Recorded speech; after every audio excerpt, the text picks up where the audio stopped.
Le Seigneur soit avec vous. Au chapitre 11 de la Bonne Nouvelle de Jésus-Christ selon saint Matthieu. Gloire à toi, Seigneur.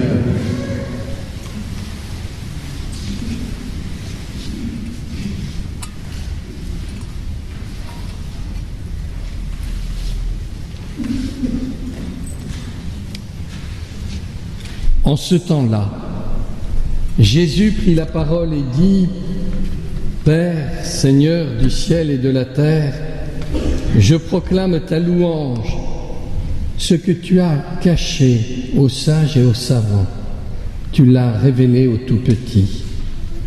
Oui, Père, tu l'as voulu ainsi dans ta bienveillance. Tout m'a été remis par mon Père. Personne ne connaît le Fils sinon le Père, et personne ne connaît le Père sinon le Fils, et celui à qui le Fils veut le révéler. Venez à moi, vous tous qui peinez sous le poids du fardeau, et moi, je vous procurerai le repos. Prenez sur vous mon joug, devenez mes disciples, car je suis doux et humble de cœur, et vous trouverez le repos pour votre âme. Oui, mon joug est facile à porter et mon fardeau léger. Acclamons la parole de Dieu.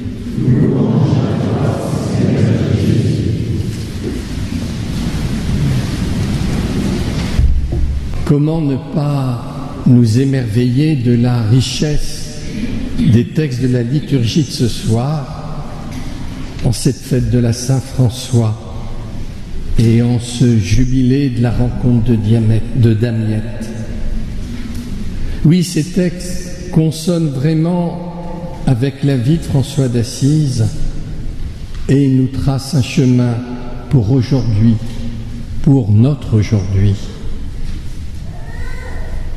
Permettez-moi de vous reprendre certains des passages et d'en faire comme un petit inventaire à la Prévert, avec un certain nombre de mots-clés: consolider, fortifier, préserver, être une création nouvelle, paix, miséricorde, bienveillance, douceur, humilité.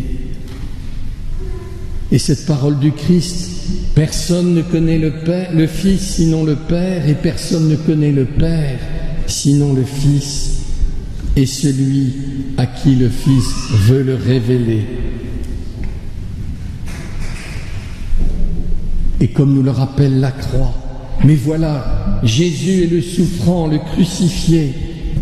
Et Paul qui nous dit: la croix de notre Seigneur Jésus-Christ reste ma seule fierté. Et Jésus qui nous dit: venez à moi, vous tous qui peinez sous le poids du fardeau, et moi, je vous procurerai le repos. Prenez sur vous mon joug, devenez mes disciples. Oui, mon joug est facile à porter et mon fardeau léger. Alors, est-ce à cause de cette parole de Dieu que nous venons d'entendre que 2 ans avant sa mort, Saint François, retiré dans la Toscane avec 5 de ses frères sur le mont Alverne, fit cette expérience spirituelle et charnelle des stigmates? Je ne sais. Mais comment ne pas y penser ce soir à l'écoute de ces textes? Et comment ne pas se sentir, nous tous, appelés comme François à être dans une union, dans une communion la plus profonde possible avec Jésus, le Christ, le crucifié.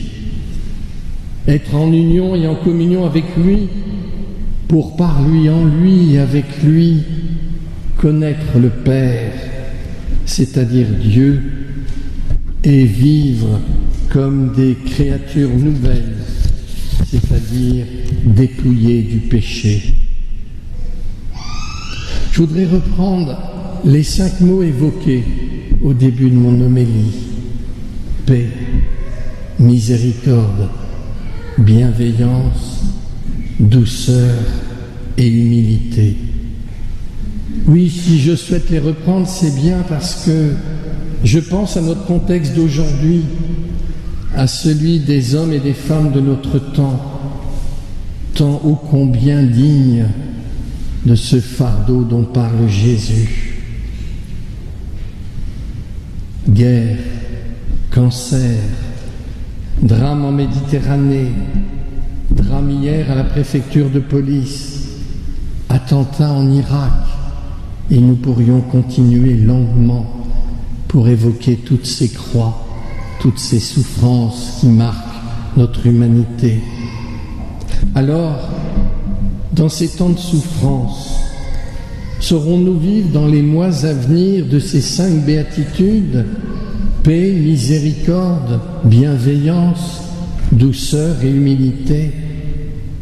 Saurons-nous, comme François et comme le Christ, être des hommes et des femmes de la rencontre et des artisans de paix, de miséricorde, de bienveillance, de douceur et d'humilité?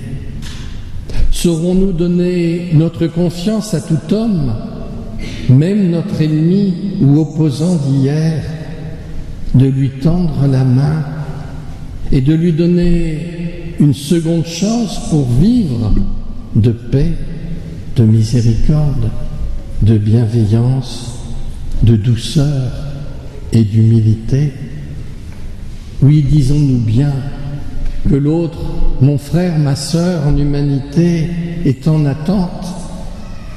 Alors, comme François d'Amiette, osons aller vers lui, à sa rencontre.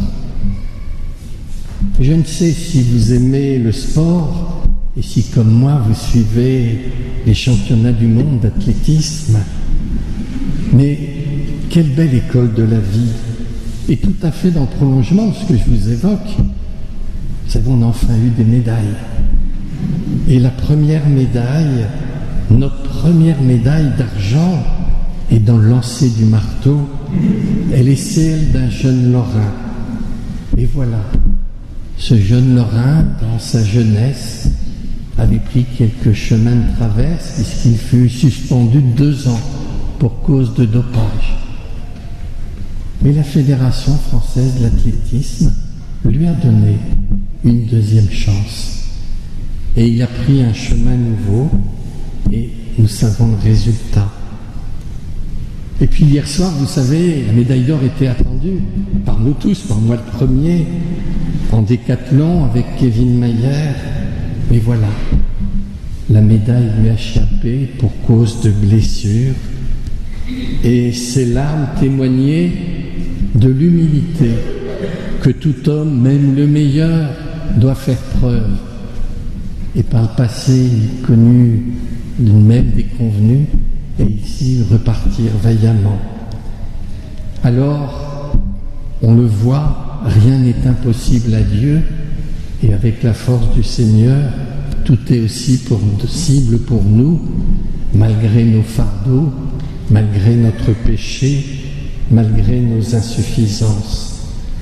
Alors ce soir, demandons au Seigneur que nous aussi, en ce monde, en 2019, nous osions être joyeusement de ces témoins de paix, de miséricorde, de bienveillance, de douceur et d'humilité. Nous serons ainsi fidèles à François d'Assise et surtout à son Seigneur, Jésus le Christ.